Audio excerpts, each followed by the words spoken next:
on that issue because they took out the criminal penalties. Now, what was a criminal penalty? It wasn't a new law. It was the same existing law that's if you don't pay your taxes. If you don't pay your taxes, there are criminal fines, they escalate, eventually you can serve 5 years in prison, right? So they're just going to extend that if you don't buy health insurance. They took it out.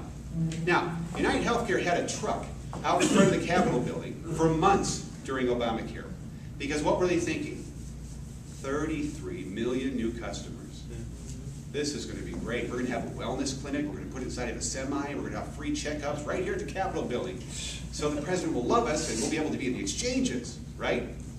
So they had it out there for months. The CEO of Aetna was in the room with Obama when Obama said it was cheaper for a doctor to cut a diabetic's feet off than it was to give him a pill. Another brilliant statement. So, why was United Healthcare? Because they saw all this money coming.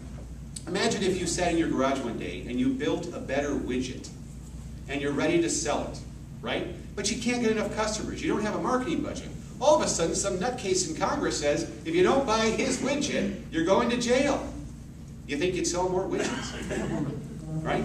Same thing with Congress. Same thing with health insurance. So then when they pulled out that penalty for not buying health insurance, the criminal penalty, here's what the USA Today wrote on their cover story. In case you want to look it up, you can find it on my blog, truthaboutobamacare.com. Please share that with anybody who's shooting the hopium on a regular basis.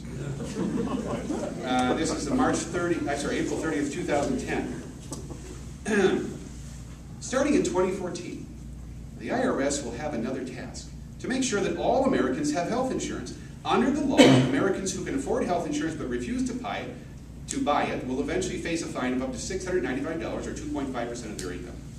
While the IRS can impose liens or levies on those who do not pay their taxes, it is specifically barred from doing so if they do not buy health insurance.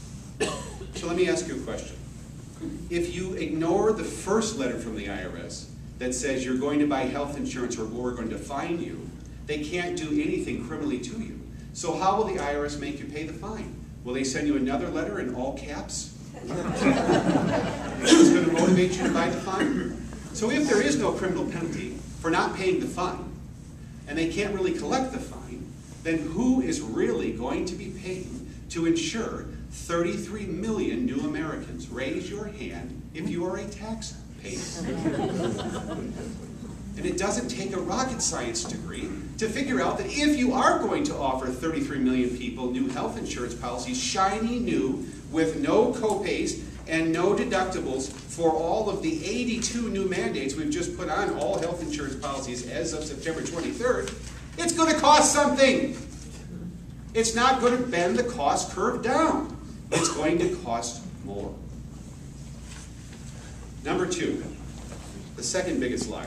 There are 47 million uninsured people in this country. Did you know that the best thing about the Obama administration is that their own administration damns them?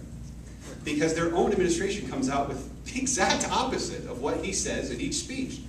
The U.S. Census Bureau did a great study on really, who is the 47 million uninsured? Okay, we agree there's 47 million, but who are they? Did you know that half of the 47 million are uninsured for 4 months? Did you know that? Does that sound like a chronic uninsured situation? Are they dying in the streets because they've got 4 months that they haven't had health insurance? That's half. Did you know that 18 million of them make $75,000 a year, and as free citizens of this country, they choose not to buy health insurance? Did you know that another 11 million make $50,000 a year, which is way above the national average for income? They also choose not to buy health insurance. Did you know that 10 million are already eligible for Medicaid entitlements and do not enroll? 8 million of them, sadly, being children. So is it possible that we could insure 10 million Americans for less than $2.6 trillion? Is that possible? I think it is. Did you know that every year in our healthcare system here in America, we waste $780 billion? Did you know that if you cut just half of that waste, you could buy every one of the 47 million uninsured in this country a gold-plated healthcare plan that would make the CEOs of Blue Cross Blue Shield green with envy. So if we can cut waste to pay for these people, why do we need to spend $2.6 trillion more? Why do we need a 2,700-page health care bill and a subsequent reconciliation bill and take over the student loan industry? Why? We don't have to. I'll tell you why. Because it's about control. That is what it is about. And it is going to cost us dearly. No one will take it in the throat more than our senior citizens. $562 billion in Medicare cuts. All they're doing is shifting from one broke program, which is Medicare, and putting it into another, more broke program. And they criticize Sarah Palin about the death panels, right? Remember that? Who loves Sarah Palin?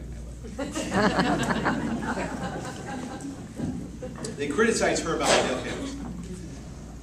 The American Academy of Cardiology in 2005 did a lengthy study to determine what the survival rate is after surgery for people who have surgery on Medicaid as opposed to those who have surgery on private health insurance.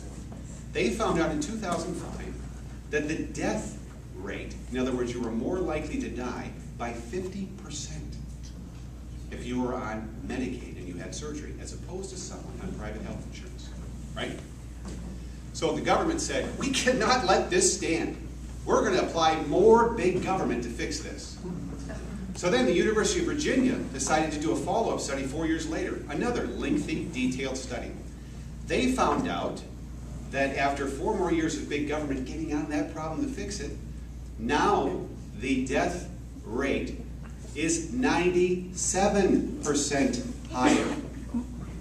Now, if we are going to be auto-enrolling half of the 31 million onto Medicaid, is that not one big death panel? Yes or no? Yes. It is.